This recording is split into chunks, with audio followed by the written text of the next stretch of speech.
Hello, good morning, and welcome to Trust TV's Daybreak, reaching you from the nation's capital. It is a beautiful Wednesday morning out there, and we're right here trying to make sure that your day gets off to the best of starts. I am Ibrahim Yusuf. A very warm welcome to you, and thank you for joining us this morning. My name is Stella Iyaji. All right, so Stella, what's going on? What's the latest? Nothing, exactly. Everywhere is cool. Yeah. Like the police will say, everywhere is cool and calm. Exactly. And we haven't had this level of coolness and calmness for a while. Yes, for a while. And the only thing is that I was hoping that by now we should be having the rains consistently. Yes. Not the one that came about 2 weeks ago. Exactly, and it sort gave of us some hope, it sort of resuscitated the heat. Yes. Yeah, and went away. Yes, we're moving into April. We should be having the rains and you know, prior to this, I mean, like there were lots of advisories that the rain was going to come early this year, and that it was going to be very heavy. Exactly. Well, we do hope that we don't experience the floods that we did like we did last year. Well, NIMET has already predicted that is coming. It's unlikely that it will not come. The only question is how prepared are we? Are we? I don't know. Well, that is a question. That is a question that actually begs for answers. Well, we hope we don't have to find out the hard way. I hope so. All right, so let's take a look at the headlines this morning. Leaked audio. I never campaigned on ethnicity or religion. Peter Obi. Atiku spokesman sues APC Adamu over 120 million naira debt. And criminal charges. Former U.S. President Donald Trump arraigned in Manhattan. Now let's take a look at the details. Presidential candidate of the Labour Party, Peter Obi, has broken his silence on the leaked audio of his conversation with Bishop David Oyedepo, founder of the Living Faith Church Worldwide. The audio clip released by online newspaper People's Gazette has set social media on fire since Saturday. Peter Obi took an unusual break from the microblogging platform after the conversation leaked. But the presidential candidate, who has a large following on the site, returned on Tuesday morning to congratulate the winner of an academic prize. Hours after this, he gave a tacit reaction saying, "A campaign of calumny had been directed at my person in the past few days." The presidential candidate, who neither denied nor confirmed the audio, also said his campaign was not based on ethnicity or religion. He tackled the Minister of Information, Alhaji Lai Mohammed, who accused him of treason, saying there were efforts to portray him in a bad light. Meanwhile, Daniel Bwala, the spokesman of the People's Democratic Party presidential candidate in the last election, Atiku Abubakar, has sued the ruling All Progressives Congress and its national chairman, Abdullahi Adamu, over an alleged unpaid debt of 120 million naira. The debt, Bwala said, was an accumulated money accruing from legal services rendered to the party, which the party leadership reportedly failed to pay. In a suit at the High Court of the Federal Capital in Abuja, Bwala's law firm is praying the court for an order to compel APC and its chairman, Adamu, to pay him the 120 million naira debt. According to the papers, the claimant's professional fee for 9 concluded cases is the sum of 135 million naira. Over now to the international scene. Donald Trump is currently under arrest at a courthouse in Lower Manhattan, where he's facing charges relating to money paid to buy the silence of a former porn star, Stormy Daniels. That Donald Trump entered the courthouse for his arraignment at about 11:31 New York time through a discreet entrance, where at least a dozen NYPD officers stood guard at the front of the courthouse. It meant swarms of media and spectators who flocked to the front of the building on the sunny afternoon in New York missed his entrance. The former U.S. president was then fingerprinted as part of standard arrest paperwork and arraigned before Judge Juan Merchan, who read him the full list of charges. Trump is running for the U.S. presidency in 2024, but it would seem that the conviction will not prevent him from doing so. All right, now it's time for us to take a look at some news reports on the hour. Harsh economic conditions worsened by COVID-19 pandemic has forced many vehicle owners in Katsina State to abandon their vehicles at mechanic workshops for months or even years. Abdullahi Yamadi visited some mechanic workshops where he had an interaction with technicians, motor mechanics, and some car owners. His report.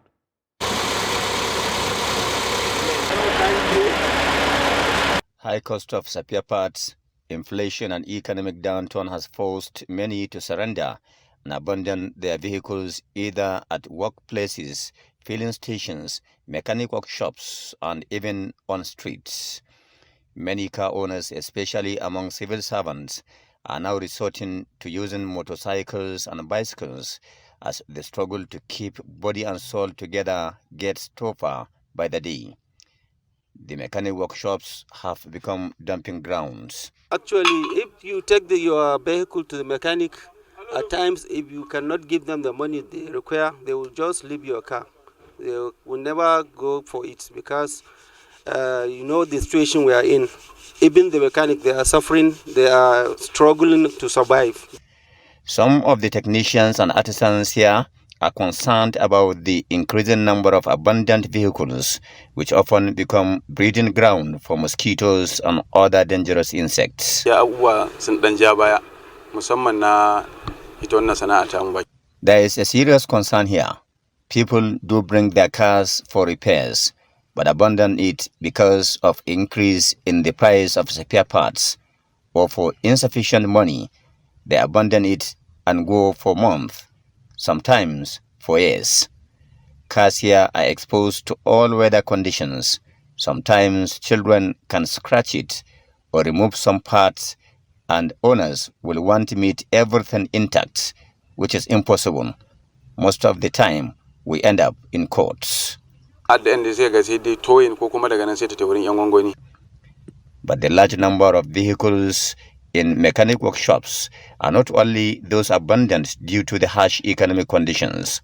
Some vehicles stay longer than necessary at workshops because many of artisans and technicians do not have the work tools and state-of-the-art facilities to detect faults, fix and couple vehicles within a shortest possible time. Our main problem is the equipment of the work. Some of the equipment is a new model. We don't have it. We don't have it because we need the helping of governments to help us part of our work.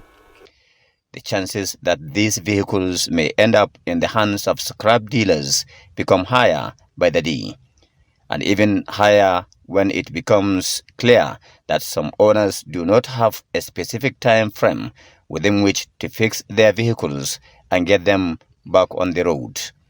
Some car owners have clearly abandoned their vehicles to the mechanics, artisans and technicians and are hoping for better days so that they can fix these vehicles or buy other cars.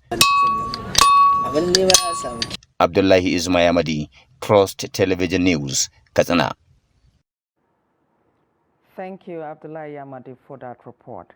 Now, President Muhammadu Buhari has written to the Nigerian Senate seeking approval of the reimbursement of 9,686.5 million naira to the Plateau and Borno states, as funds expended on federal roads, which fell within the period before the federal government put a stop to such interventions. President Buhari's letter was read by the President of the Senate, Ahmed Lawan, on Tuesday. Let's take the report. It was fireworks in the Green Chamber on Tuesday when federal lawmakers debated the motion sponsored by Idem Oyime on the floor of plenary.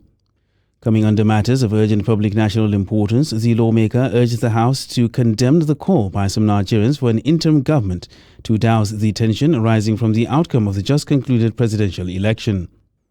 Recall also that the Department of State Services has also released a report suggesting that some Nigerians are planning for the establishment of an interim government as a way out of the present political tension in the country.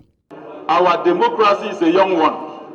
At this point, I think it is our duty to do everything within our strength to support the current democracy that we are enjoying, to strive and then stay.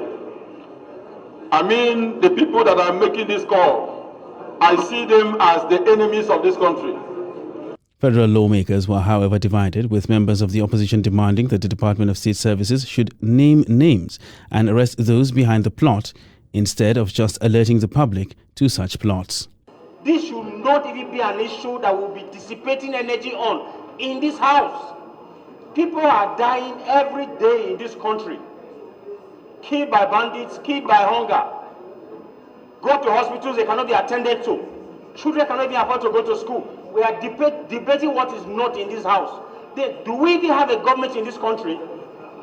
If the government cannot perform between now and May 28, they should resign and go. Can we find in Nigeria who have called for an interim government, number one?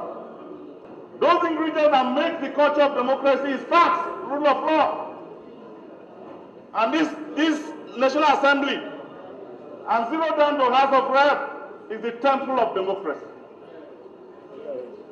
Can the temple of democracy discuss what is not fact? For members of the ruling party in the House, total condemnation for the interim government call is right if democracy in the country must be sustained. Nigerians have the characteristics when they lose out, they want things to be taken back to the melting pot so that everybody will put his spoon and try his luck. This will not happen. Every lover of this country, every participant in this democratic process must fight this because it will take us 2.5 decades back. You want to wait until that happened? The DSS came up, they said they are suspecting people. If they have not measured, you cannot ask them to measure that because they are technical. They are technocrats, they know what they are doing. They will know the time to come up and say this is the situation. You must have a country for you to rule. And if you are saying these kind of things, and you do not know who is interpreting it the way they are interpreting it, and then you do not want DSS to do their work, and of course their work is to collect intelligence. The motion was adopted by a majority voice vote when put to vote by the Deputy Speaker Idris Wasi, who presided over the session. Now, still staying with the legislature, the race for the speakership of the 10th National Assembly may be beyond the control of political parties, as contenders for the post employ different strategies beyond zoning to realize their ambition. Trust TV's Shafir Suleiman examines the current standing of political parties in terms of the numbers and how key contenders are scheming to grab the leadership of the House of Representatives. His report.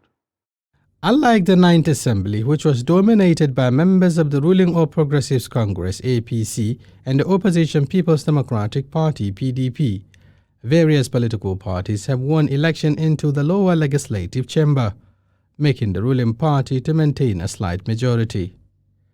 The ruling APC gets 162 seats in the House of Representatives, while the PDP secures 102 seats, with Labour Party trailing behind with 34 seats. NMPP gets 18 seats, followed by ABGA with 4. SDP and ADC get 2 each. But don't forget again, we have to consider what you call zoning. And because now Nigeria has to, we want to bring everybody together. And the zoning is going to come into play as well. Now, as a party member, we're still waiting for the direction of the party on zoning. So if any zoning of the leadership comes out, I think we'll be able to follow it to the letter. The interest of Mr. President, because there is no way any sitting president will ignore who preside over his parliament. Number 3, relationship between the aspirant and members. The level of trust and confidence the members will have on the aspirants. Let me tell you what people don't understand. In the parliament, everybody is being studied. Your relationship in the past, how do you relate with the members? The current Deputy Speaker Ahmed Wase, Aliyu Betara, Tunjio Lawi and Benjamin Kalu have so far joined the contest. Federal House of Representatives is House of the People. 360 members for their different federal constituencies. So we need someone, the leadership in someone who's going to bring everybody together, notwithstanding the religion, notwithstanding the ethnicity. So we need somebody, a leader in somebody who's going to drive cohesion. It's not about the numbers of years spent in the National Assembly. It is the number of activists.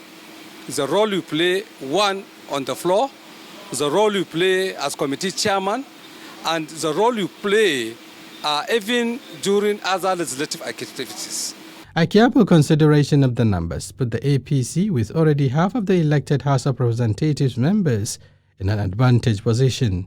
However, a strong alliance of the remaining political parties who constitute the second half could also undermine the ruling party's chances of clinching the seat. Contenders for the speakership position are reaching out to stakeholders and the power brokers, seeking endorsements and assurances, but who picks the gaba remain to be seen. Shapir Suleiman, Trust TV News, Abuja.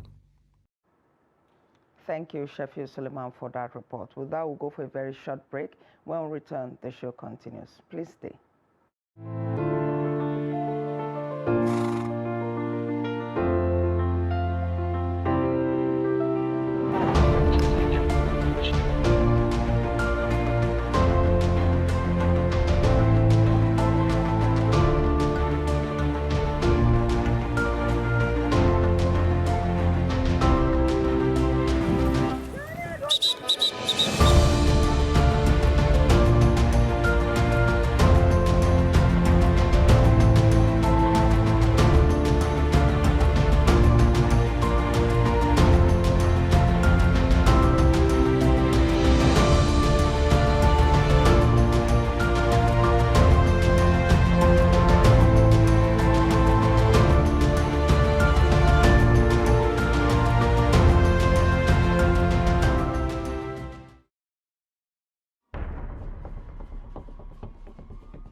That's good.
Trust TV, documenting the Nigerian story. But in a situation where you find that a person look like the same, not necessarily tribal or regional. But I have said that.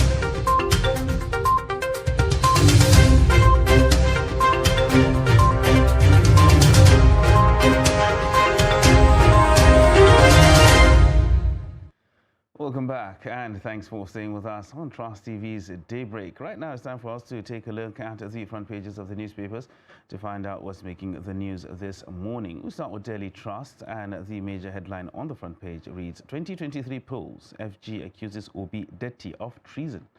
And we have riders here that says accusations malicious, fictitious, says LP presidential candidate. CSO caution government, politicians against provocative utterances. Interim government beyond the alert, reps tell security agencies. Anti-Tinubu protests staged at White House, and Nigeria not under any threat, says defense chief. Now, details of that story can be found on page 5 of the Daily Trust. Moving towards the bottom of the front page there, Trump charged with falsifying business records. And the pictorial there on the front page has the former U.S. president arriving ahead of his arraignment at Manhattan Federal Court in New York. At the very bottom of the front page there, reps call for increased security at airports, and that's on page 4.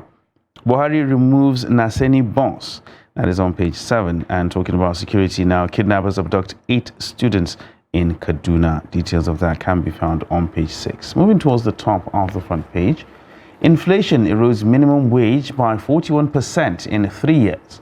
as according to a report. And the details of that are on page 35. Pest attack, Kano tomato farmers lose over 1.5 billion naira. That story can be found on page 34. And finally, on the front page of the Daily Trust newspaper, Obi Oyedepo's leaked audio. We don't track phone conversations. That is according to the NCC. Details of that can be found on page 35 of the Daily Trust. Now, those are the major stories on the front page of the paper this morning. Now, let's take a look at the Nation newspaper. It has a lead story that says, from the federal government, Obi Dati's actions treasonable. And we have a rider that says, polls integrity intact. Shoyinka decries Dati's TV chat. Obi denies it all. And beneath that, we have BDC's aid treasury looting. BDC's aid treasury looting, treasury looting, terrorism, says agency. We also have Trump pleads not guilty to 34 felony counts. And just above the masthead, we have wreck in governorship election bribe mess. Still on the Nation, government halts 10% hike in excise duty on non-alcoholic drinks. We also have NEC goes tough on discos over meters. These are the major stories on the Nation newspaper for today. All right. Next, we'll take a look at the Punch newspaper, and keeping what we have seen so far, the major story on the front page is post-election threats. Obi Deti risk treason charges, FG warns. And riders here that said LP presidential candidate, deputy calling for insurrection. Treasonable, says minister. Obi should face the law, says APC. FG's allegation reckless, says Obi and PDP. Reps condemn calls for interim government, ask DSS to arrest enemies of democracy. Moving towards the bottom of the page there, protest as Trump pleads not guilty to criminal charges. And of course, the pictorial there is about the current case against the former US president. Ramadan, avoid offensive sermons, Esunupe tells clerics. Is another story on the front page of the Punch newspaper. And Whitney, coroner okays Cressland's independent autopsy. Afenifere crisis deepens. Youth ask Adebanjo to step down. Is another story on the front page of the Punch newspaper. And moving towards the top of the front page, above the masthead, foreign investors shun Kano, Rivers, Ogun, 24 states. And Naira crisis, cash circulation low, NLC tells CBN. And finally, on the front page of the Punch newspaper this morning, Nigeria more divided than Civil War era. That is according to Sanusi, and details of that can be found on page 20. Now, these are the major stories on the front page of the Punch newspaper. All right, now let's move over to the Leadership newspaper. It has a lead story that says, 54 days to inauguration. Tinubu headhunts best brains, competence for appointment. And for the rider, we have Sanusi, Gbajabiamila, Alake, Erufai, Akume shortlisted. Fayemi, Fashola, Adeyeye may be considered. We also have APC governors meet today as race for 10th NAS leadership intensifies. Beneath that, federal government opens second Niger bridge May 15, completes local Oweto bridge.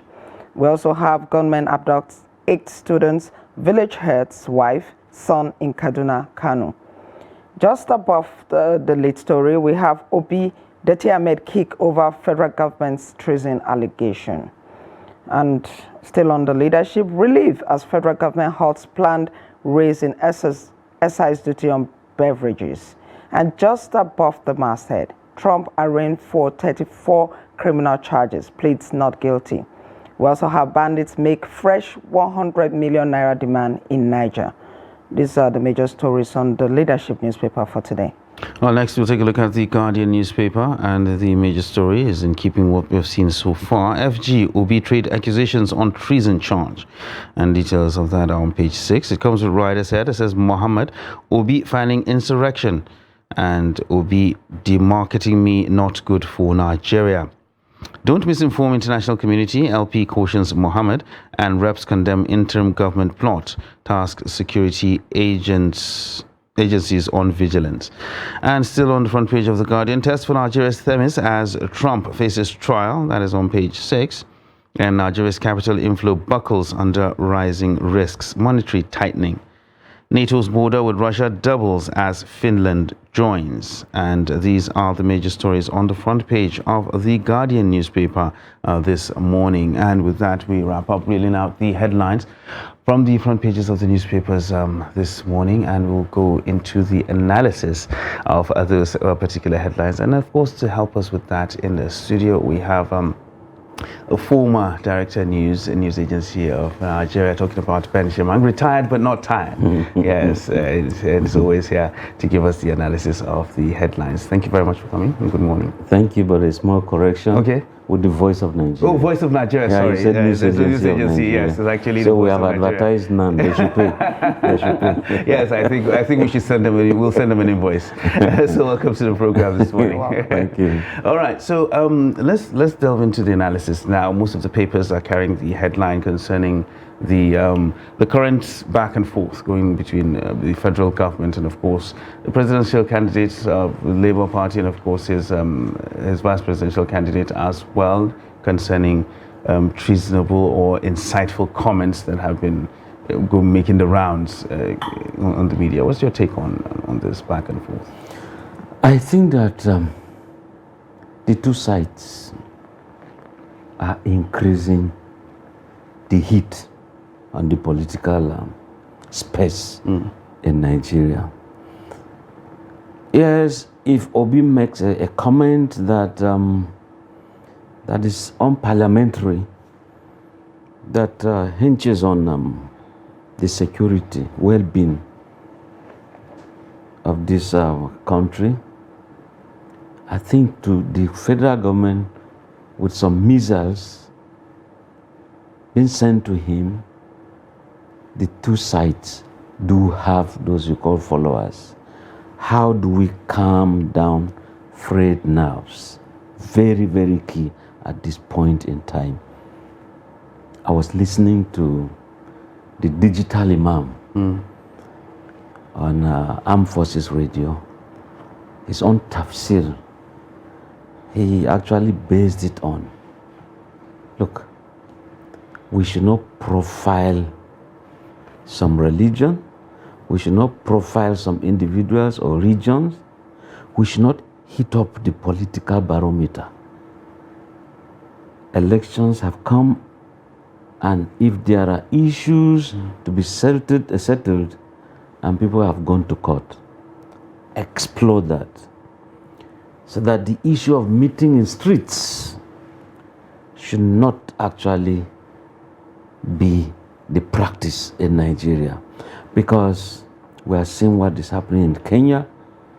It's not too well, and the suffering that we are seeing in the country, by the time some political juggernauts, those who feel they must have everything when they want, at all means, using any method, I think it shouldn't just be. So it's not too well that missiles are being sent here and there.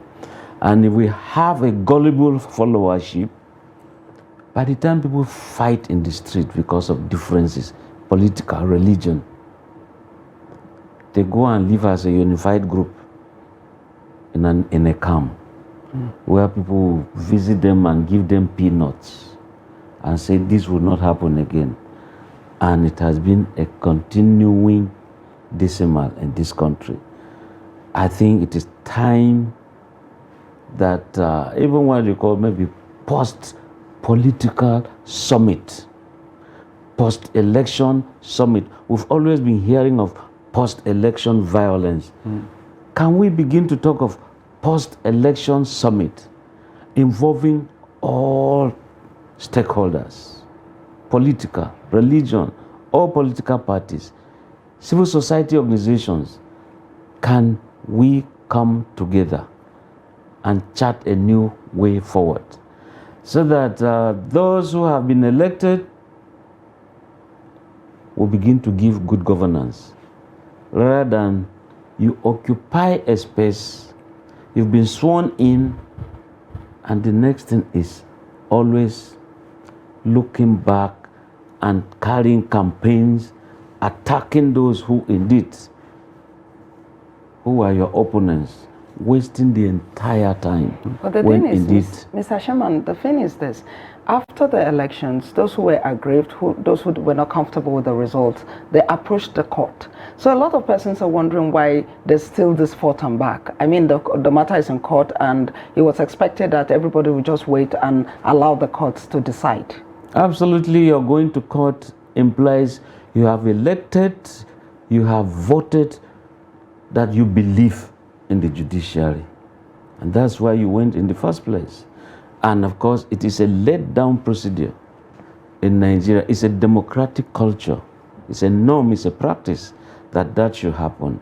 But why people will go lay their complaints and still be talking in the streets at the point when they say you've taken this case to court, you wait rather than you continue addressing the press, you continue to address communities, you continue to address worshippers, you continue to address, to understand with your situation.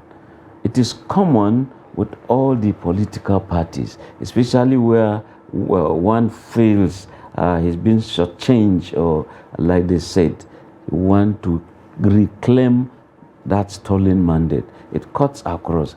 So if you have selected or elected to go to the court, then wait for the court to deliver judgment. All that you need to do is prove that yes, this is yours and it was wrongly given or stolen from you. And that is it. But a situation where we see politics almost like real enemies fighting, it shouldn't just be. Let's believe in Waziri Ibrahim, the Borno man, GNPP of those great Nigerian People's Party, who would always say politics without bitterness. How will you fight like this? Go and sit down in a mosque before an imam and listen to khutbah. How will you fight this way? Go to church, take Holy Communion together. I mean, when they say let's give each other as a sign of peace, that's the time you throw your face to the other side because you are seated by someone you claim to be your political enemy. It shouldn't just be. Politics should be seen just like football. If you've won, yeah, move on. Tomorrow is another... In line with that also, we're also seeing pockets of protests abroad. And a lot of persons are wondering why Nigerians are taking their dirty linens outside. Some of them are calling on the U.S. government to come and protect Nigeria's democracy. And the question is, Nigeria is a sovereign nation, right? So why are we having these issues taken outside the country? These people don't come here to protest when they have their problems. It's really not new. During the military era, we had many of these things abroad. But the difference is that we're in a democracy. We are in a democracy, and that's the beauty of democracy. You can even go into the sea and start crying to the fishes look, the farmers are not catching you very well. But talking seriously, if you look at even these presidential candidates, were they not going to London, where each of them would try to show that they are more capable? Chatham House. You make the economy of England so buoyant, you charter flights, you are in their hotels, you pay all sorts of bills there. I mean, if we have the National Institute of Policy and Strategic Studies, we have that equivalence. Why are they not going there? Don't we have International Institute of International Affairs in VI Lagos?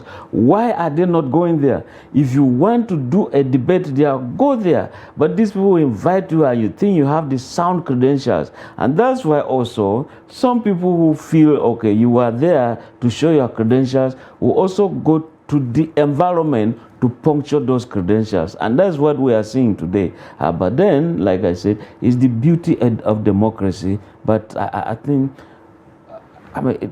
so what will America do? To come and say, okay, don't swear in Asiwaju, or Buhari leave the power now, or what is it? Well, they have the right to do whatever they are doing, but then I think that at the point, some guys will just be looking and see this Nigerians, see these Africans, okay? They're just doing what the best they know, and that is it, just to make noise and disappear. And thereafter what? So if we are I mean, we know what we are doing. Let's please see what we can do to build a very strong nation. But again, I don't know. Virtually everybody contestant will be saying they were shortchanged. They stole my mandate. So let me get your final thoughts on this matter before we move on to other issues. I mean, you did accuse both parties of not handling this situation correctly. I mean, both the aggrieved parties and, of course, the federal government itself. The federal government is saying that they cannot allow everything to descend into chaos. They have to wade in. And the other party are actually accusing the federal government of trying to persecute and stifle them. What do you think the federal government could have done differently in this situation? Well, you see, the federal government, yes, you can react, but sometimes the choice of words will not suit, or they are not a good balm to suit a kind of an injury. Yes, opposition is feeling injured, but you have the higher stake. You have already won. So there's a way you also calm down frayed nerves. But could they be afraid of not appearing to be weak? I mean, like if these ones are coming with fighting words, they believe they should come with fighting words. And that's also why the military is saying, look, we are available, we are ready, and of course, Nigerians have no fear. We are here to defend democracy, you know. So why must it always be taking the military to assure us of our safety, to assure us that democracy is here to stay? I think that sometimes wars, I tell you, they start from words of mouth. And from words of mouth to someone flinging a hand, from flinging a hand, you now get to arm yourself. You arm yourself with what? A stick. The next thing is the small and light weapon, and of course, heavy weapon. You bring in the police. And when it is they are incapable, you bring in the military. You know, Mr. The military that is supposed to be taking care of our territorial integrity, you deploy them to checkpoints. I mean, we have reduced that prestige. Those days when you see a military man, Air Force, Navy, policeman, look, you just feel you belong to this profession. But you see, internal crisis or crises, since they are becoming too many, are a kind of bringing that aura, that prestige that circulates around the military. You know, internal security work simply belongs to SSS and the conventional police. The SSS will not be so discernible, so palpable. You can see them here and there, omnibus, you know, but they do whatever they can do, but the physical police will be here and there, and they are divided, all sorts of squadron, mobile police force, the amphibious police force. You see them all over. The conventional, the CID, they all are over the place. And that is why, see, I think now that we have Solomon Arase as the chairman of the Police Service Commission, then we have the IG.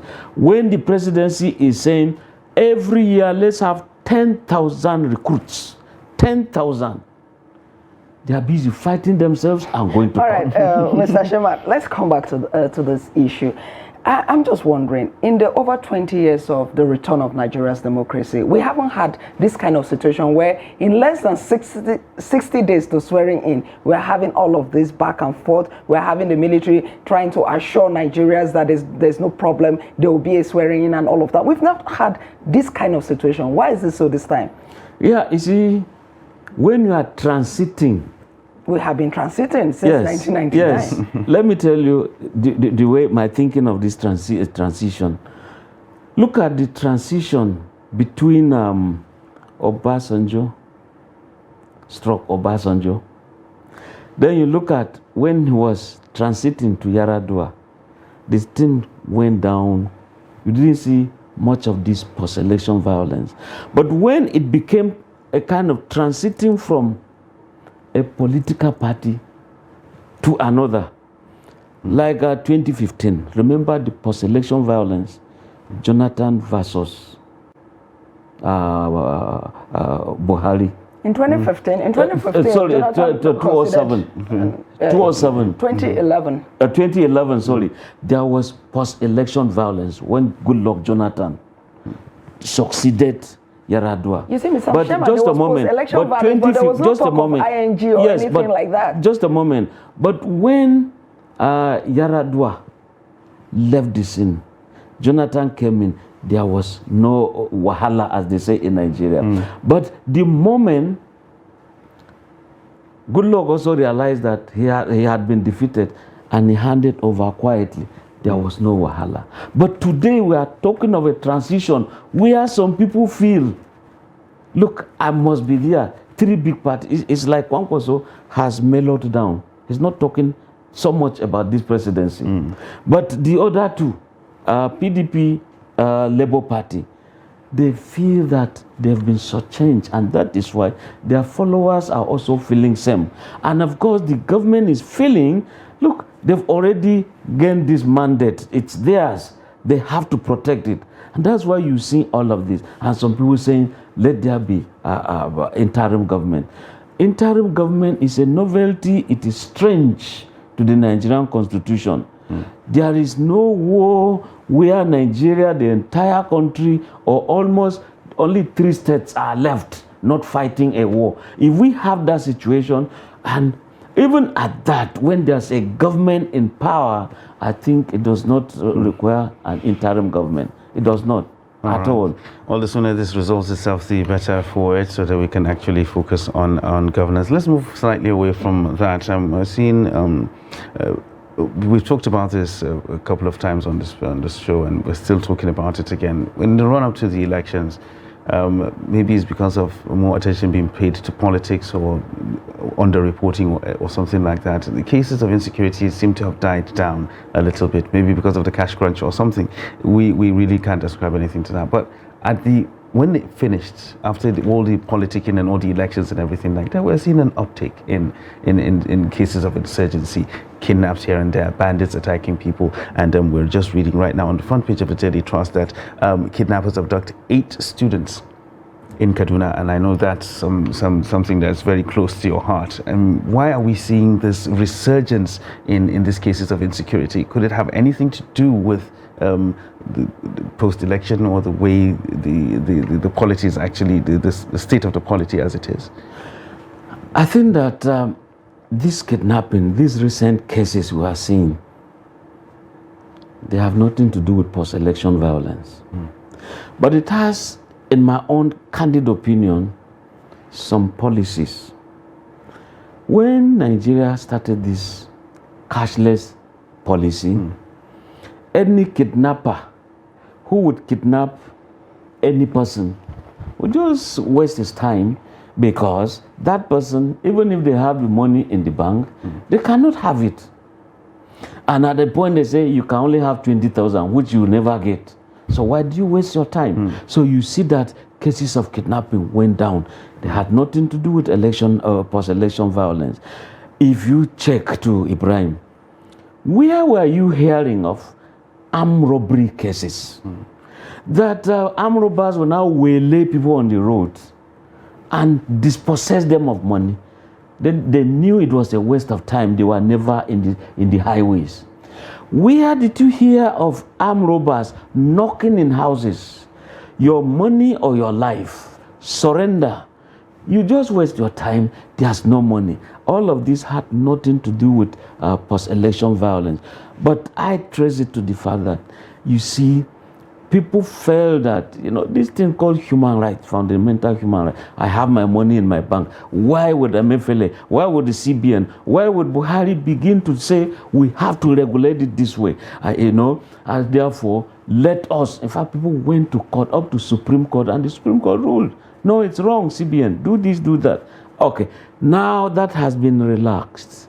Even kidnappers, by the time they kidnap, they are even giving conditions. Well, Mr. Sherman, don't bring old notes. Bring new notes. Mr. Sherman, you can imagine. Mr. Sherman, for that policy, though, wasn't that a temporary measure? I mean, if you put it side by side, the kind of sufferings Nigerians suffered and the impact of that on the economy. If we want to tackle kidnapping, aren't there other ways? Because telling people that they cannot have access to their money just so that you check kidnapping, is that sustainable in the long run, though? See, honestly, it is sustainable. My only issue is, like we've always said in this program, we love this bulk money carrying all over the place. When you see a government official, you see a businessman, you believe you should be dipping money and flinging to some people, and they go scampering for. But when you look at, I'm wondering if Dangote moves around with money. I'm wondering which Mike Adenuga moves around with money. I'm wondering. That's a very little percentage. Just a moment. I know it's a little percentage, but I tell you, Stella, the day you are going to any European country, leave this Nigeria with 500 euro notes. You go there, you never spend them. Nobody will receive them.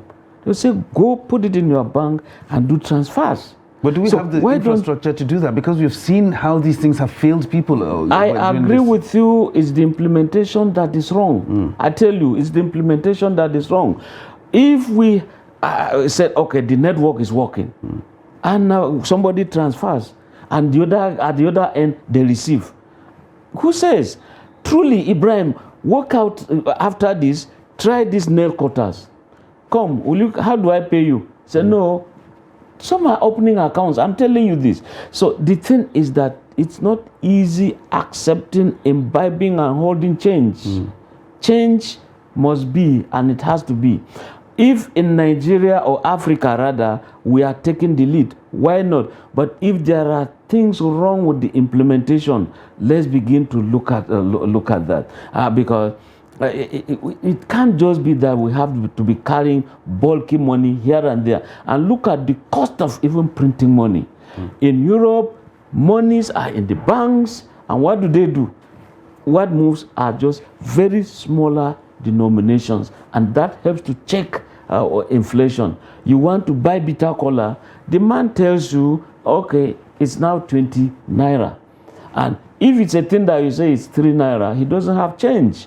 And we believe in this round figure thing. It's either 10 naira, 20 naira, 50 naira. You are not talking of 13 naira. Our budgets are always also round figure.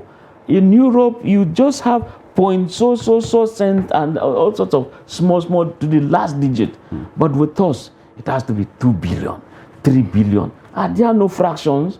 So we are forgetting fractions, and we know that by the time we have 5 naira note, 10 naira note, 20 naira note, 50 naira note, 1 naira, these ones, they are mostly in circulation. You see that, honestly, it's the beginning of another way of checking inflation. In developed countries, these small denominations are the ones circulating. If you have to buy something that will reach maybe 200, 300, 500 pounds, I mean, it's by transfer. You don't carry cash at all. And that's why their money is always looking very neat. Let someone send money from you or to you from abroad. You go to collect.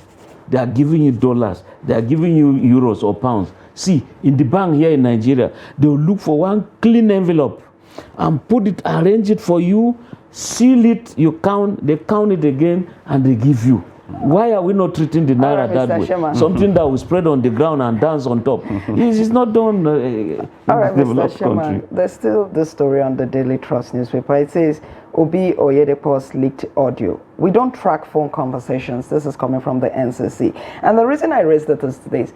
Over the weekend and up till now, the issue of the audio has been all over the place. People are talking about it. But people are talking about the substance of that conversation. But not a lot of people are talking about the fact that a private conversation was leaked. And now the NCC is saying that they are not the ones behind it. What does that say? Because it was supposed to be a private conversation, as it were, but it was leaked. It could happen to many other people. Exactly. You see, when the Queen was talking to a former British Prime Minister, and when they called Nigeria, deliberately they allowed the port. They said, oh, Nigeria, that country is fantastically corrupt. Fantastically corrupt. I mean, if you were whispering, why was the voice so sonorous? In the same vein, if you had a private discussion, who recorded it? Either the labor man's phone or the religious man's phone. Somebody put the recording button on for them, and some of those people must have done the extraction and subsequent transmission to the public. But that, just a moment, and it would be wrong for some people to say, in my own opinion, that NCC probably did it. But if they want to go back to actually the first phone that did that, they will always get it. They will always get it. Just that, if you check Buhari, it's almost signing this personal data bill into an act. It protects things like this, protects if I'm sick and Stella is insisting, doctor must give her, look, she's a journalist armed with the Freedom of Information Act. I want to know exactly what is wrong with this man. You see, at that point, this law will not allow the doctor to give that. But if it is public policy, issues of corruption, running the government is different. This law is at the point it gives you some rights, at the point it takes them away from you. In other words, there is no law that doesn't have but. I give you the right to fling your hands in this studio. But do I have the right to fling these studios to the extent that I break your eyeglass, injure you? Fling your eyeglass, remove one of your tooth, your teeth. It doesn't include that.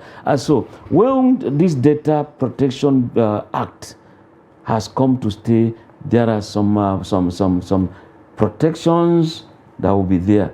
If, for example, the military is planning operations, they are moving to so, you can't say, come, Chief of Defense Staff, Chief of Army Staff, can I have your plan, your game, your way, the plan you have to carry the opponent. The law will not allow you to have that. If we are designing a car now, we want to design a car, Nigeria make, look at it. You now say, look, Ibrahim is a journalist, I work with Daily Trust. You have to give me all the details, how you're designing this, and because the public will have a right to know. See, the law will just say, come. By doing that, you are giving what our own intellectual property to someone to just quickly copy. And that's why we talk about piracy. We need to protect our own intellectual property. And that's why this leaked phone conversation, truly, either that, look, when you see people in church or mosque, it's not everything that religious or cleric is saying that even the followers, it's not everybody that will believe in it. Some, look, you could be an ardent member of so party, but there are some things you admire in the other party. It happens. And so by the time somebody feels our guys did this, no, they shouldn't be talking like this now, I'll expose them. After all, there are also instances where you could have some disgruntled elements. Recall last week, a retired colonel was caught among kidnappers, was caught among, some others were caught with hems. What is happening? Some of them, look, it depends on how they left. Were they dismissed? Or he retired? Or was he retired? And when some people leave the scene without getting set, either by way of, look, you can be satisfied psychologically that you are living. All right, well, Mr. Chairman, but you might not also have material acquisition. And that can bring some conflict. Thank you very much. Thank you very much for those insights. We wish I had more time to actually explore this issue of privacy and data protection and the rest of it, but we'll probably pick it up somewhere along the line. Thank you very much for coming on the show, and of course, we appreciate the analysis and all those insights. Always a great pleasure. Thank you. All right, so that's the newspaper review right here on Trust TV's Daybreak. We'll take a short break, and when we return, top of the hour, we will continue the program. Do stay with us. But in a situation situation where you find that a person look at the same. Not necessarily tribal or regional. But I have said that.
Welcome back, and of course, thanks for staying with us right here on Trust TV's Daybreak. Well, the show has been going on an hour in, but if you're just joining us, well, you haven't missed. You still have one more hour to go. It's top of the hour, 8 a.m. I am Ibrahim Yusuf. And I'm Stella Iyaji. All right, let's take a look at the headlines for this hour. Leaked audio: I never campaigned on ethnicity or religion, according to Peter Obi. Atiku spokesman sues APC Adamu over 120 million naira debts. And criminal charges: former U.S. President Donald Trump arraigned in Manhattan. Now let's take a look at the details. Presidential candidate of the Labour Party, Peter Obi, has broken his silence on the leaked audio of his conversation with Bishop David Oyedepo, founder of Living Faith Church Worldwide. The audio clip released by online newspaper People's Gazette has set social media on fire since Saturday. Obi took an unusual break from the microblogging platform after the conversation leaked. But the presidential candidate, who has a large following on the site, returned on Tuesday morning to congratulate the winner of an academic prize. Hours after this, he gave a tacit reaction, saying a campaign of calumny had been directed at my person in the past few days. The presidential candidate, who neither denied nor confirmed the audio, also said his campaign was not based on ethnicity or religion. He tackled the Minister of Information, Alhaji Lai Mohammed, who accused him of treason, saying there were efforts to portray him in a bad light.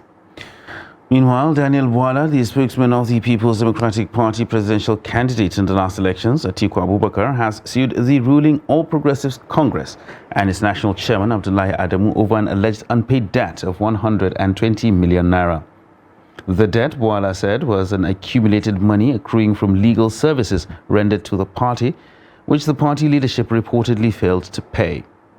In a suit filed at the Federal High Court of the Federal Capital in Abuja, Bwala's law firm is praying the court for an order to compel APC and its chairman, Adamu, to pay him the 120 million naira. According to the papers, the claimant's professional fee for the 9 concluded cases is the sum of 135 million naira. Now over to the international scene. Donald Trump was yesterday at the courthouse in Lower Manhattan, where he's facing charges relating to money paid to buy the silence of a former porn star, Stormy Daniels. Donald Trump entered the courthouse for his arraignment at about 11:31 New York time through a discreet entrance, where at least a dozen NYPD officers stood guard at the front of the courthouse. It meant swarms of media and spectators who flocked to the front of the building on the sunny afternoon in New York missed his entrance. The former U.S. president was then fingerprinted as part of standard arrest paperwork and arraigned before Judge Juan Merchan, who read him the full list of charges. Trump is running for the U.S. presidency since 2024, but it would seem that the conviction will not prevent him from doing so. All right, now it's time for us to look at some news reports on the hour. Harsh economic conditions worsened by the COVID-19 pandemic has forced many vehicle owners in Katsina State to abandon their vehicles at mechanic workshops for months or even years. Now, Abdullahi Ahmadi visited some mechanic workshops where he had an interaction with technicians, motor mechanics and some car owners. His report.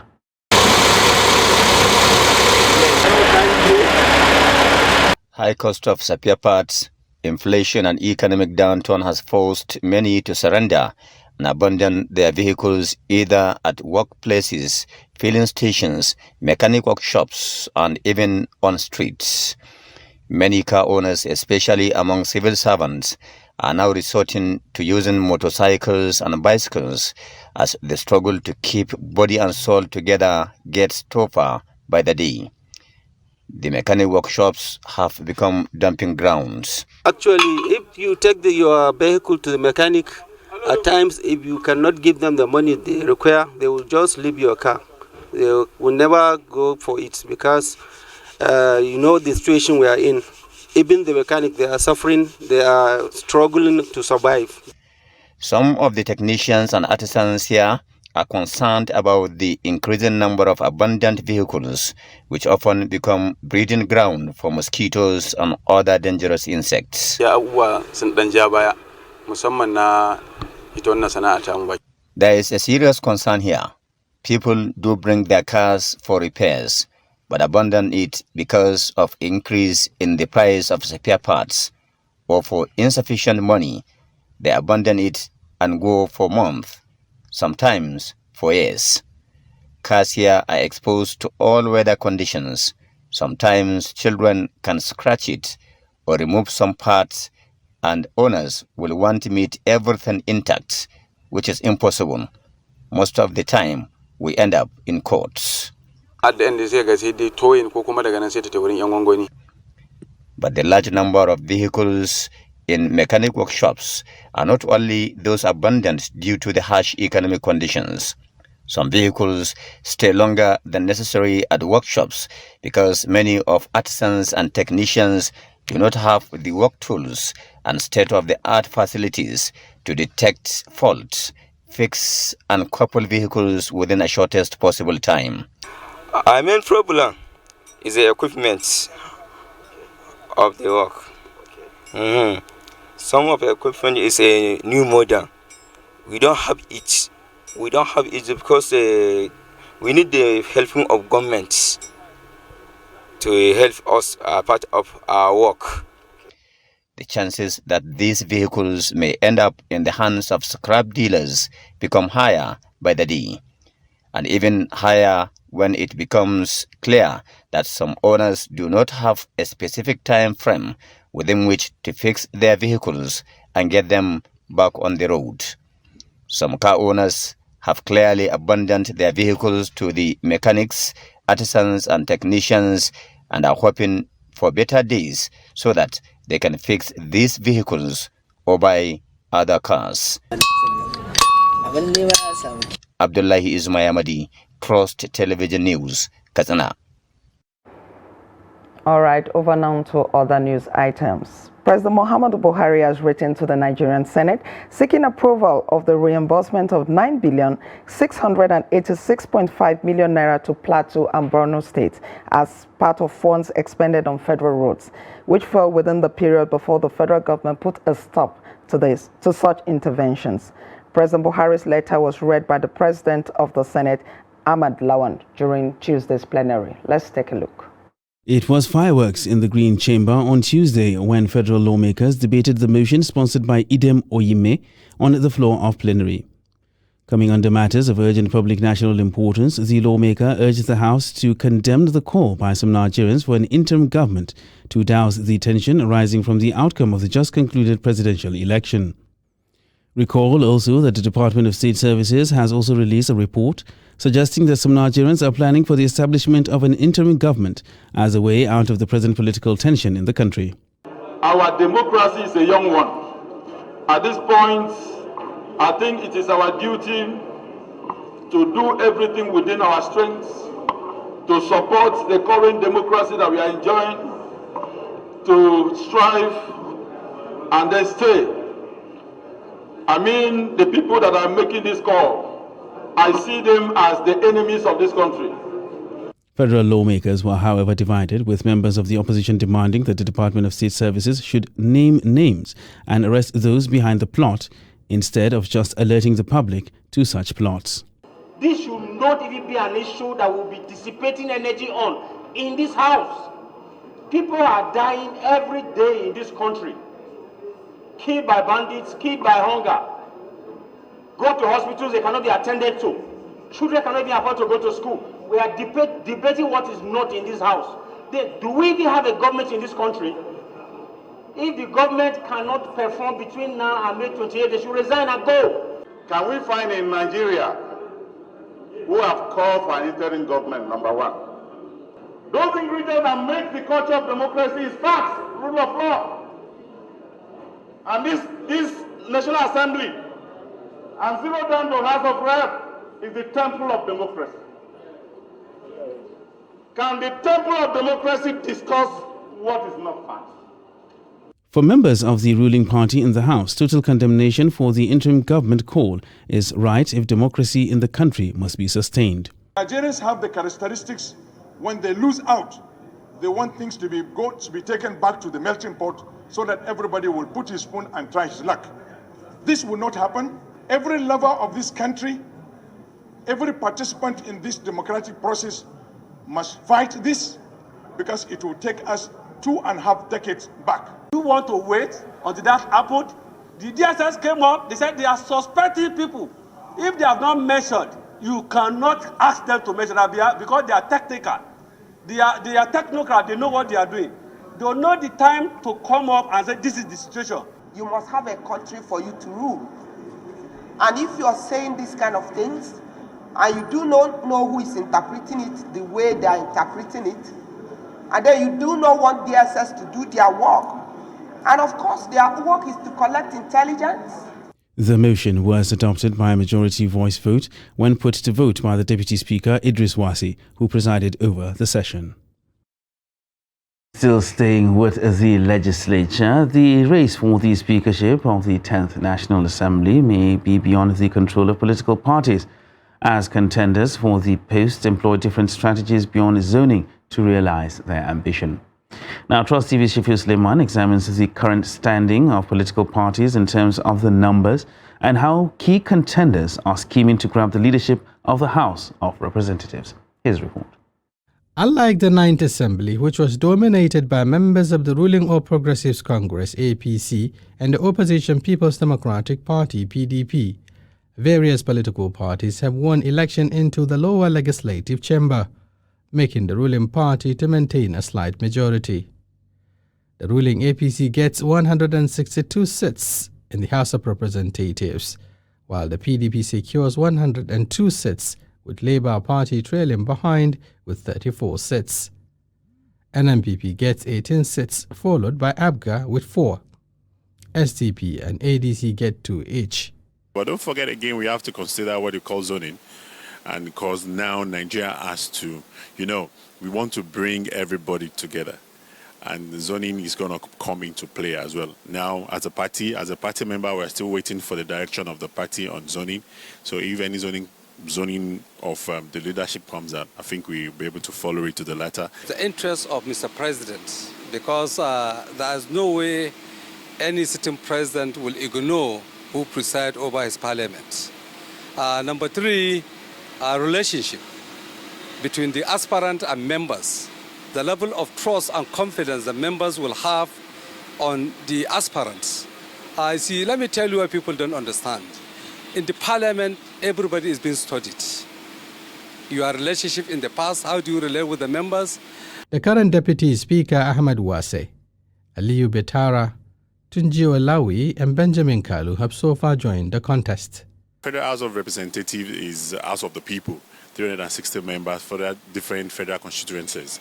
So we need someone, the leadership in someone who's going to bring everybody together, notwithstanding the religion, notwithstanding the ethnicity. So we need somebody, a leader in somebody who's going to drive cohesion. It's not about the numbers of years spent in the National Assembly. It is the number of activists. It's the role you play, one, on the floor, the role you play as committee chairman, and the role you play even during other legislative activities. A careful consideration of the numbers put the APC, with already half of the elected House of Representatives members, in an advantageous position. However, a strong alliance of the remaining political parties who constitute the second half could also undermine the ruling party's chances of clinching the seat. Contenders for the speakership position are reaching out to stakeholders and the power brokers, seeking endorsements and assurances, but who picks the gavel remains to be seen. Shapir Suleiman, Trust TV News, Abuja. Thank you, Shafir Suleiman, for that report. We'll now go for a very short break. When we return, we'll go into our first discussion of the day. Please stay.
That's great.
Trust TV, documenting the Nigerian story.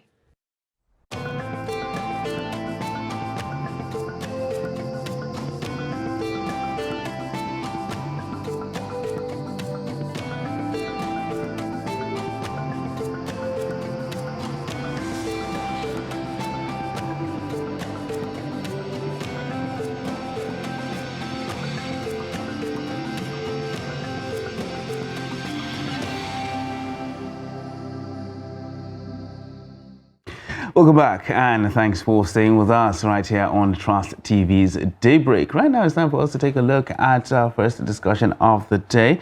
Now, the United States chapter of the All Progressives Congress has urged the U.S. President Joe Biden to ignore a planned anti-Tinubu protest held across the country and in front of the White House on Monday. Now, the protest was staged by Nigerians living in the U.S. against the emergence of Asiwaju Bola Ahmed Tinubu in the February 25th presidential election held in Nigeria. Now, according to the protesters, the election was marred by irregularities, which made the announcement of Tinubu as the winner by the Independent National Electoral Commission flawed and against the wishes of a majority of Nigerians. Now, the protesters also flooded the U.S. Capitol with Nigerian flags and placards expressing their grievances and calling for U.S. intervention against the election. Now, but in a letter to Biden, the APC U.S. Chairman Tai Balofin urged the U.S. President to ignore the protesters as they did not represent the true feelings of Nigerians. Now, we have with us in the studio a member of the APC, Mr. Danjuma Mohammed, who joins us in the studio to actually analyze these issues. Good morning and welcome to Daybreak. Thank you very much for having me. All right, so we actually talked about this in the morning about how we run to the U.S. or we run abroad to start washing our dirty linen, as Stella put it aptly. I mean, these protests that were held in the U.S., what exactly do they expect the United States government to do concerning the agitations that they have? Yes, I think. Knowing fully well, what really transpired before and during the election, I think what the protesters are simply doing is to further confirm the fact that, the elite, the political elite, actually brought in a lot of ethnic sentiment into the, electioneering campaign and processes. Otherwise, what is the ratio of the entire Nigerians in diaspora compared to the number of Nigerians that voted at home? And of course, we do not have a law yet that allows people to vote from abroad. I think that will still come as we move on, developmentally. But right now, they did not participate directly in the electioneering process. And we've been saying this, that the dimension of the campaign was dangerous. You can see the post-election activities, or rather aftermath of the election, is now giving vent to what our fears were. The issue of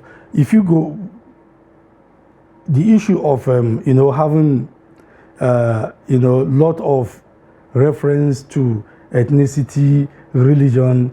This is where it will certainly lead us to.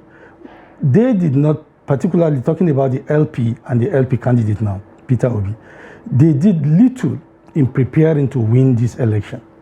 But they did so much in ensuring that they acquire enough capacity to dispute election results, not through the due process, but through political mischief. And that is what is playing out. Otherwise, what can Joe Biden do about an election that was held in Nigeria? I mean, Nigeria is a sovereign state. It's a sovereign state. All they want to do is simply disrupt the goodwill that is likely to come between the Nigeria and U.S. bilateral relationship under President-elect Bola Tinubu. All right, Mr. Danjuma, it's less than 60 days to the inauguration, and now we're having this protest here and there. And only about 2 weeks ago, last week, the DSS confirmed that there were plots to install an interim government. Before then, it was in the realm of rumor and all of that. What is the thinking within your party? Is the party worried?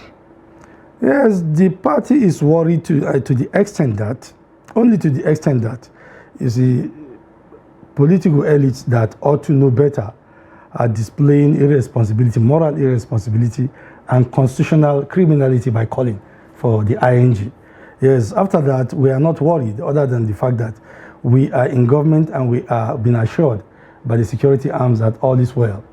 But ideally, we are worried that the political elites or the political class ought to have been more matured than it is. And like I said, all this stems from the fact that the Labour Party actually brought in too much of sentiment into the electioneering campaigns, and from the turnout of events, you see, when you bring ethnic and religious sentiments into elections, what you get is that by the time it doesn't go your way, you see, it's either your ethnic ego is bruised or your religious ego is bruised. So you begin to react, and that is what we're going Mr. Danjuma, Nigeria's democracy has been on for over 20 years now, since 1999, and we haven't heard of interim government anywhere. Doesn't it bother you that shortly after your candidate won this election, we started hearing things like that, efforts to truncate this democracy? Doesn't it bother you? No, it doesn't really, because what makes a difference is that we've never had a character like Peter Obi contesting election between 1999 and date. Because between 1999 till date, what we've always had has been people who come with a lot of experience from their antecedents and wanting to sell themselves in different political parties. But we've never had a situation whereby, you know, somebody comes in and feels that, look, since I do not have much about myself to present, the best is to go to the national fault lines, deepen the differences, exploit all sentiments, and, you know, I mean, that is just it. Otherwise, when you look at the entire setting, the only new thing here is that you have Peter Obi and the LP. LP has always been there. LP remains LP. It remains a national political party. But when you bring Peter Obi into LP and looking at the strategy with which they used in garnering whatever solidarity around the country, you discover that what they did was simply to study the national fault lines and exploit the differences in the country, religiously and ethnic-wise. And that is why it is the way it is. But the good thing there is that they, you see, like talking about the United States now, they are well informed about this. They know Nigeria, they know our antecedents. They know. Ordinarily, Nigeria ought to have been running, you know, a parliamentary system as we speak, between 1960 and now.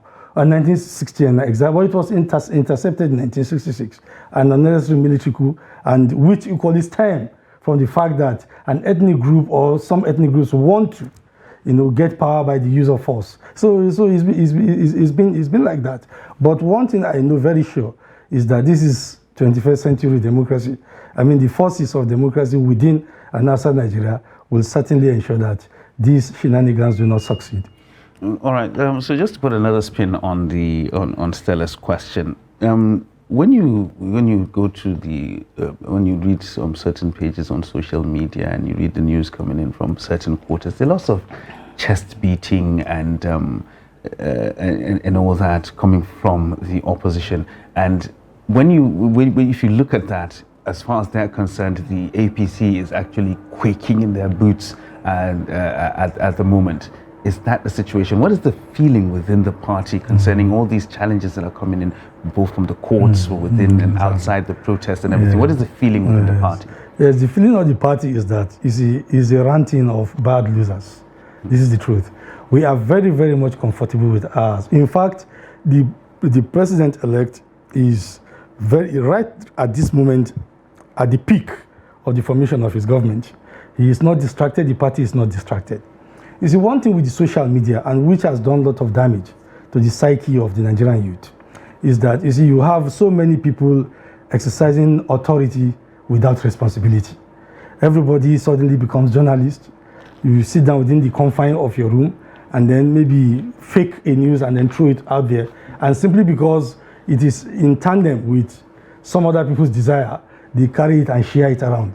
And that becomes almost a norm.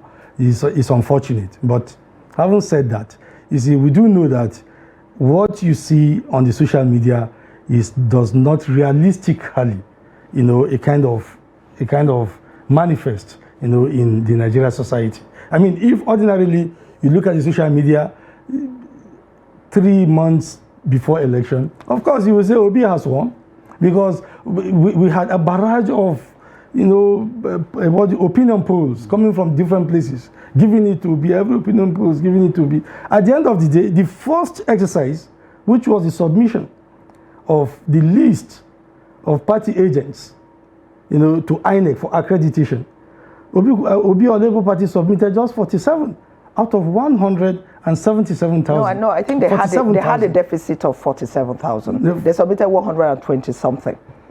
They had a deficit of 47,000. Yeah. 47,000, yes. Exactly. So what I'm trying to say is that it was the third list prepared of the 3 major political parties that contested. So putting that aside also, you look at the fact that all through the campaigns, you see, they had little to tell the nation about who Obi is and what he intends to do. But they have so much to discuss, or so much energy to dissipate on the character of the APC Mr. Danjuma, there's this interesting angle that I'd like you to speak to. Please. Usually, what I've noticed in the past is that the person who wins, the party that wins, contends with the party that came second.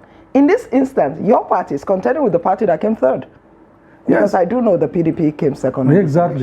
Why is that so? Yes, because the personality and the political experience of the person who came second, is telling on the whole thing. I mean, the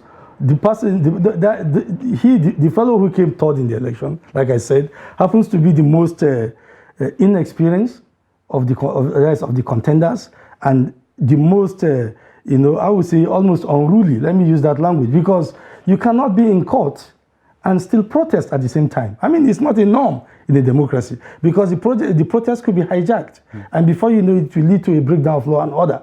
I mean, Atiku Abubakar, a former vice president, will not descend that low, certainly. So what he has done is simple.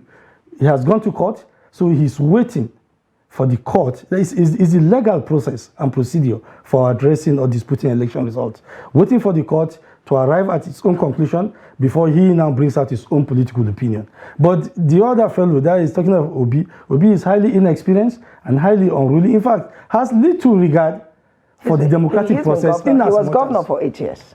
Exactly, governor. He was governor for 8 years, exactly. But the space he governed was just, that is a fraction, of the nation. He has never been in national politics at this level. But some would argue that Asiwaju was also governor for 8 years. Yes, Asiwaju has been involved in national politics right from the military era. He was a senator. Don't forget about this. He was a senator as of 1993. He was a prime mover and strategist, political strategist of late General Shehu Yaradua. And he's been involved after Shehu Yaradua. He created a political party, sponsored Atiku Abubakar, sponsored Ribadu. It's just that it's the first time he is contesting personally for the presidency. But he's been a political homeboy as far as the entire Nigerian terrain is concerned. All right. So earlier you spoke about the frame of mind of the president-elect at this moment, and this is something that we would really like to touch on. I asked about the party, with the feeling within the party. Now, let's get a sense of where's the head of the president-elect right now. Where is he thinking of how the governance process is going to take place? Is he thinking about the people that he's going to bring in, or is he concentrating on how to be able to win these the court cases that are actually pending? Is he distracted in any way by all this? Very good, thank you. I did say earlier on that the party isn't distracted, and the president-elect is the least distracted in all this. In fact, like I said, his concern is how to hit the ground running immediately after he's sworn in. We do know that even in the papers before the court, I don't want to preempt the court judgment. There are some judgments that actually came out. Nwajoba, one of the contestants one of the aspirants in APC actually that didn't actually show up for the primary. Exactly, but he was in court, and that case went down to Supreme Court, and Supreme Court dismissed it. And right in that case, there are so many, has a lot of similarity with what is in court already. So we do know that the contenders, those who are contesting, the election results, really, yes, they are in court. We are in court with them, but we are not afraid because we do know that we have better evidence than they do. So the president-elect really is concentrating on the formation of his cabinet, how to ensure that he forms a cabinet that will instantly, unify and reconcile all political differences. Yeah, talking about unifying all political differences, the president-elect said that his cabinet will not be that of his will not be national unity, but that of national competence. Yes. But with all this protests and all of this going on, do you think he's going to have a rethink and say, okay, let me bring people from all the parties just so calm frame? Yes, I know. Yes, what the president-elect is simply saying is that he cannot be blackmailed by the ranting of bad losers. I mean, the fact that like I said, they only prepared. People contest election for several reasons. There are people who contested because they want to win. If I look at it very, very, very, very critically, there are two candidates that really had in mind, had Aso Villa in mind, and that was the president-elect and the former vice president, as far as I'm concerned. The others were just there to kind of make some political statement. And like I said, the LP candidate and the LP itself, they were only there to get a kind of, that is a political recognition that will give them the capacity to unleash such mischief on this nation. That is just it. Because before the election, it was very clear that demographically and technically, there is no way, I mean, Obi could defeat APC and the PDP. I mean, there's just no way. We saw all this very clearly and glaringly, and they knew too. And that was the reason why they so much concentrated on issuing, or rather unleashing barrage of opinion polls favorable to LP, and also concentrated on personality endorsement. I mean, look at forgetting a former president, a man who, among all Nigerians, a man who was most favored by God to even preside over the affairs of this country, coming midway to encourage a sitting president to annul an election. I mean, this is a big, for me, is worse than calling for a kind of, what do you call, ING at this point. Exactly, because General Obasanjo, President Obasanjo, he is an institution. He's somebody we are supposed to look forward to learn from. And coming midway, even before the electoral umpire, announce or declare the winner of the election result, you are asking the president to intervene and stop it. It's just practically an annulment. So these are just the ground to create all these issues, but we are not distracted. To come to your question, the president-elect is not distracted. He is out for competence. When I said unifying, the forces, the truth of the matter is that after every election, not only in Nigeria, all over the world, in democracy, after every election, there is bound to be division. Division mostly along ideological lines, along political lines, and unfortunately, in our own case, relative to our development, along ethnic and religious lines. So naturally, it is incumbent on the winner to ensure that you bring about a strategy that will kind of unify all these differences, because you need stability.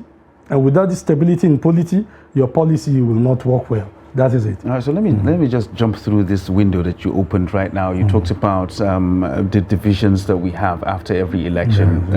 Usually it's between along ideological lines, because different political parties have different ideologies. And then you mentioned our own peculiar case, whereby our divisions run deeper when you talk about ethnicity, when you talk about religion. I think these are deeper lines than ideological. And these are the problems we are facing now. And that is one of the major challenges, or should I say the first challenge the president-elect will face. Are you now ready for this? Yes, we are fully ready for this, because we know what has led to this. Because the only mantra, when it comes to particularly the religion, the mantra is that, Nigeria is going to be Islamized. That is Islamized. Because they are not very consistent in the use of this word. You know? Yeah. So the first thing you do, and the first thing the president-elect will do, is simply to show Nigerians that that was an impossibility. Constitutionally, every religion is protected in Nigeria. That is one. Secondly, even Islamically, as a Muslim, I can tell you that it's not easy for Islam in Nigeria to Islamize Nigeria by the use of force. And thirdly, you see, let's look at this. Look at the peculiar nature of the family of the president-elect. I mean, if a man, a husband, a Muslim husband of a Christian pastor, can manage his matrimony despite the differences in terms of belief and faith for a period of almost or even over 40 years and still counting, and they are still moving in peace, for God's sake, how do you fear that such a person will find it difficult to relate with Christians in any part of this world? I mean, for me, it's just Allah's own way, a divine way of showing Nigerians, look, these two religions can coexist as it is in the holy books, peacefully, developmentally, and forever in this country, so that we can have a lasting peace. Christians have nothing to fear. That is from the president-elect, because right in his own household, he has ensured religious harmony, coexistence between these two religions. Mr. Danjuma, aside the religion, yes. All these protests and talks and statements and all of that, to what extent will it impact the performance of your government, of the president, when he comes on board on May 29? Because there are some persons that say, oh, because there's so much against his emergence and all of that, that's going to propel him to do a lot of work and to make Nigerians, to convince Nigerians that he's the man for the job. And there are some persons that say, because of all of this talks, people not giving him a chance, that would make him say, oh, anyway, a certain group of people did not even give me a chance. So which way is it going to be? Well, certainly, he's going to be undistracted with or without their pressure, their mischievous pressure. The president-elect is a go-getter. He will do exactly what his concern is, how to implement his 80 pages of manifesto to ensure that in the next 4 years, at least he will come with his scorecard and tell Nigerians, look at my social contract, and this is how far I've gone. And all he wants is a pass mark. So that is in the heart, in the center of his heart. And the manifesto did not speak, exclusively to Muslims or Christians. It speaks to all Nigerians. It's encompassing. We're talking about the youth. I think I was here last time. I talked about the youth. Talk about the student loan. Talk about the plans in that manifesto, or to activate Nigeria's digital economy. It's because Nigerian youths are cyber inclined. Exactly. So he is certainly going to perform, and his performance, more than any other thing, his performance and his goodwill, and the fact that he's going to show neutrality in terms of and balance in terms of how to treat all the ethnic groups in this country and all the religions, not just Christians. Nigeria, I've said it repeatedly, Nigeria does not belong to Muslims and Christians alone. There are a lot of other religions in Nigeria. There are artists in Nigeria. And they must be respected. They have a place, they have equal stake in the nation, and we have equal right within the constitution. So he, the president-elect, is certainly going to perform, and his performance will go a long way, to exposing, the hypocrisy of these political shenanigans. All right. Well, with the performance of the president-elect is something that we actually look forward to. Well, we're still talking, and it's still Daybreak right here on Trust TV, and we're talking to Danjuma Mohammed, an insider when it comes to the APC and, of course, the workings of that party. So we're actually examining the calls for the international government, the issues, the protests here and there, and, of course, the challenges awaiting the president-elect, and we're looking towards that. Of course, we'll explore more when it comes to the agenda of the next administration coming in right here on the show. We'll take a short break, and when we return, the show continues. Just stay with us.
Trust TV, documenting the Nigerian story.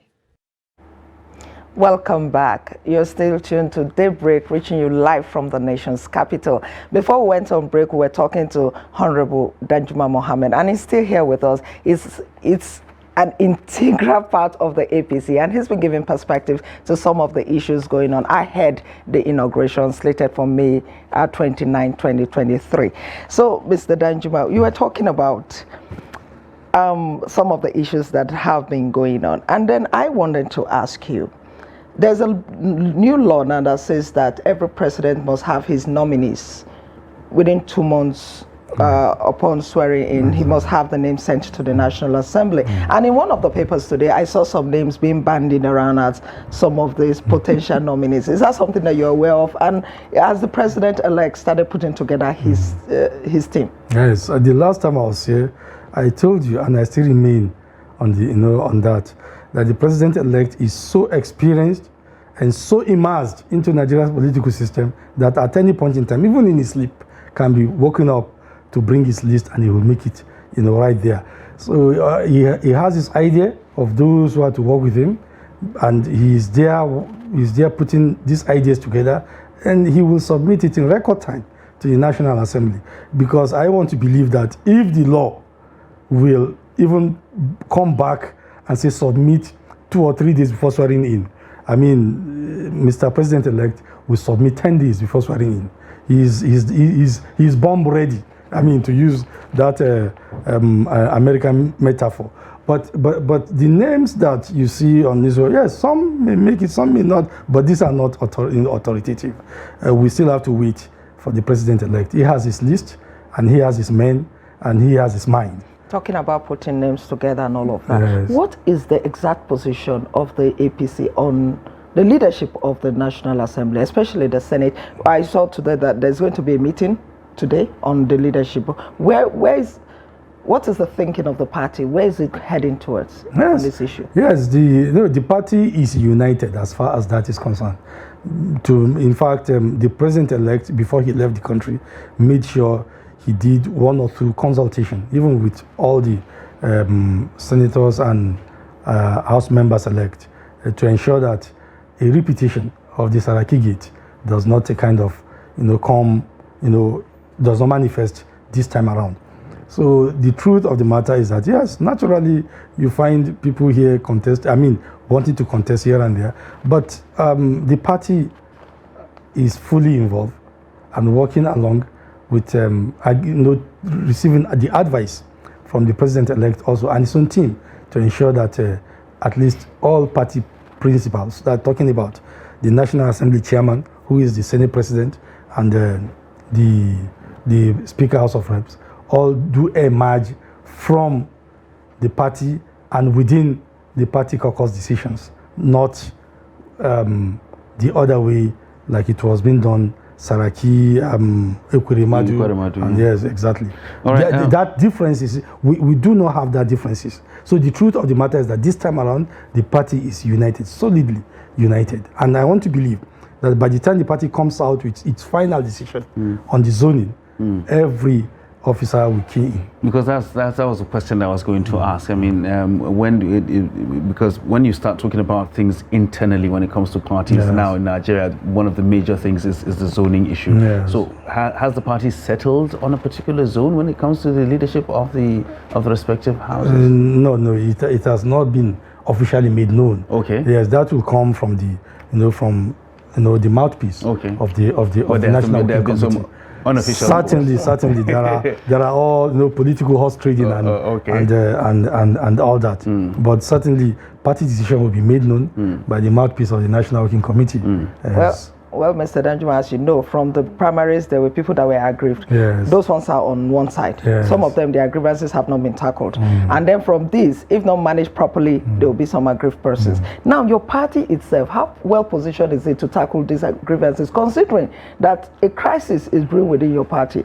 About a few days ago, I saw the vice chairman of the party telling the party, the chairman, to account for monies that were accrued from the sale of farms. And, I know there are yes, even that has to do with a lot of external interference. Internally, we do not have that. You see, you have to give it to the APC. We're talking about intra-party crisis. This current leadership and the current leadership and the president-elect have a lot of understanding in working together. Unlike what transpired in the past, we have members that are really committed to the unity of the party and the unity of the nation now in place than what we had in the past. We had a lot of rumor about disintegration before party national convention, which eventually kind of threw up the National Working Committee. Mr. Danjuma, not to cut you short, but right on this show yesterday, a senator from Taraba State also accused the party of the same thing. He said the party was not really carrying members along and wasn't providing the support that members needed. No, he has his opinion. You see, that is one thing. You see, in the running of political parties, there are a lot of intrigues, there are intricacies. But also, yes, he can, but what matters is not the individual opinion of a party member, but the opinion of his own caucus, where he is coming from. He is from Taraba State. What is the opinion of those in charge of the party in Taraba State? That's what matters. Because when you are talking about zoning, an individual cannot make decisions. Even if you are an individual senator, no, your state and your zone. That's what matters now. You are bound by your state decision on zoning, you are bound by your zone's decision on zoning, and the national. So that is, but as far as that is concerned, we do not have, you can't find a zonal chairman right now breaking out of the fold, addressing the press differently that no, I do not agree to the zoning arrangement or to what is about to emerge. No. We have that sense of unity. That was exactly the sense of unity that produced the National Working Committee and the national chairman himself at a time when people thought it was going to be the end of APC. The same understanding, led to a very peaceful primaries, and the fact that nobody except Nwajuba, who went to court, and he was not even part of the primary eventually, even though he bought forms from that. But we do know, the antics of such shenanigans. Except him, every other person who contested that primary election was in line with the result of that election, and we went into the party united. I mean, that is why I said whether one likes it or not, we give it to APC, because we still went to the general election as a united political party, even though we had issues. You can see what. Are you going into the inauguration as a united party? Certainly. The inauguration as well? In fact, we are even more formidable on ground than that. But like I said, don't mind the fact that these other people who are saying all sorts of things, they have the right to their opinion. They even say they have right to say they will not leave to see what do you call it, May 29. By God's grace, we will all live to see May 29. And May 29 will come and go. All right. Now, before the inauguration, and quickly before we go, I'd like to get your thoughts on this. There were certain elections, state governorship elections that were inconclusive. And we're going to have a rerun in the next in a few days. How prepared is your party for that? Our party is fully prepared, fully prepared on that. And how confident are you? We are very confident we're going to win. We are very confident we're going to win. Okay. And by the very grace of God, there is no problem as far as that state is concerned. I believe you're talking about is it Adamawa State? There's also Kebbi State. And there's Kebbi as well. And Kebbi State, exactly. No, we are very much on ground. You know, we are very much on ground because we hope and pray that our effort will lead to at least giving the women folk, you know, the first governor, the first elected governor in Africa. All right. So we'll keep an eye on that and see how things unfold. And of course, definitely we will keep in touch to find out exactly what's going on internally within the party, and of course what to expect from the president-elect. Thank you very much for coming on the show today. As always, for honoring our invitation. Thank you for having me. Thank you. Thank you. All right. So we've been speaking to Anju Mohammed, an insider when it comes to all things APC, and of course, he's been giving us insights as to where the party is right now, giving us a little bit of an insight into the headspace of the president-elect, and of course what to expect from the APC in general. And that is how we're going to wrap it up today on Daybreak on Trust TV. Well, it's been a blast, and while we had a very amazing time being here bringing you the show today, so why don't we do it all again tomorrow? I am Ibrahim Yusuf. I hope you've enjoyed this show just as much as we enjoy bringing it to you. Thank you for letting us into your homes. My name is Stella Iyaji, and join us same time, same station tomorrow. For now, have a very pleasant day.